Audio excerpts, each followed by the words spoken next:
Hello friends, আশা করি সবাই ভালো আছো। আমিও তোমাদের ভালোবাসায় ভালো আছি। তো গুড মর্নিং জানিয়ে প্রতিদিনের মতন একটা ভিডিও নিয়ে হাজির হয়ে গেছি। তো এই দেখো, ধলু আর কালু ঘুম এখনো ভাঙেনি, 4:30 বাজে। তো আমি উঠে গেছি। তো এখন ফুল তুলবো, ফুল তুলে তারপরে সব গোছগাছ করে গোপাল সেবা দিয়ে দেবো। তো দেখতে পাচ্ছি অনেকের বাড়িতে লাইট জ্বলছে, ওই যে আমাদের পাশের ওইদিকে। তো এখনও যেহেতু অন্ধকার অন্ধকার, আমি আগে ফুলগুলো তুলে নিই। তো এই দেখো, আজকে জবা ফুল গাছে ভালোই ফুল ফুটেছে, আর অন্যান্য গাছে তো প্রচুর ফুল ফুটেছে। চলো, সকাল হয়ে গেছে, এই যে এখন বাজে 5টা। তো দেখতেই পাচ্ছ কি সুন্দর তিল হয়েছে। আমাদের উঠোন সিমেন্টের, বাট কিছু কিছু জায়গা মাটি বেরিয়ে আছে, তো ওই দিক দিয়ে দু একটা তিল পড়ে খুবই সুন্দর তিল গাছ হয়েছে পুরো উঠোনটাতে। পাশের বাড়ি থেকে তিল দিয়েছিল রৌদ্রু, সো সেই তিল পড়েই আমাদের বাড়িতে তিল গাছ হয়েছে। তো খুব সুন্দর লাগছে দেখতে। সবাই এসে বলে যে তিলগুলো কাটবি না, তিল গাছগুলো থাক। তো আমিও কাটিনি, যেহেতু খুব সুন্দর লাগছে দেখতে। দেখো, সকাল সকাল আমি যেরকম প্রতিদিনই তুলসী মন্দিরে পুজো দিই, তো আজও সেই তুলসী মন্দিরে জল দিয়ে পুজো দিয়েছি আর ধূপ ধুনা দিয়ে দিয়েছি।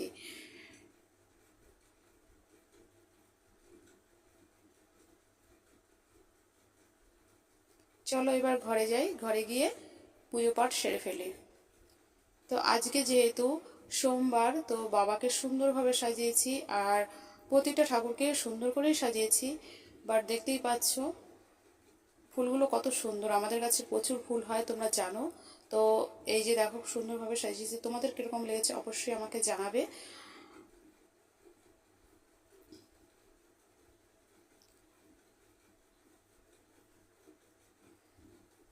চলো একবার বাইরে যাই, যেহেতু এখনো পাখির খাবারটা দেওয়া হয়নি। তো এটা হলো আমাদের পাখির জায়গা।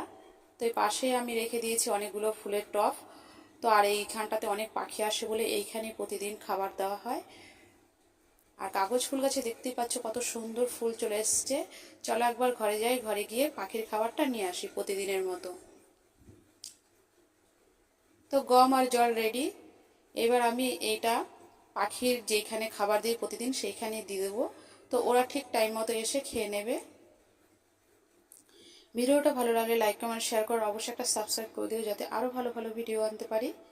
তো এই দেখো, এখানে দিয়ে দিয়েছি। ওরা কিছুক্ষণের মধ্যে এসে ঠিক টাইম মতো এসে খেয়ে নেবে, কেন ওরা জানে এখানে প্রতিদিনই গম আর জল দেওয়া হয়। আর আজ রোদ উঠেছে বলে আমি ঠাকুরের কিছু কাপড় রৌদ্র দিয়েছি, দেখো ধুয়ে। আর আকাশটা দেখো কত সুন্দর নীল হয়ে রয়েছে। এত সুন্দর আকাশ তো বর্ষাকালে দেখাই যায় না। তো রৌদ্র এখন প্রচুর। তো এখন বাজে 12টা। দেখতেই পাচ্ছ কত সুন্দর। এই ভিডিওটা এই পর্যন্ত। ভালো থেকো, সুস্থ থেকো, বাই বাই।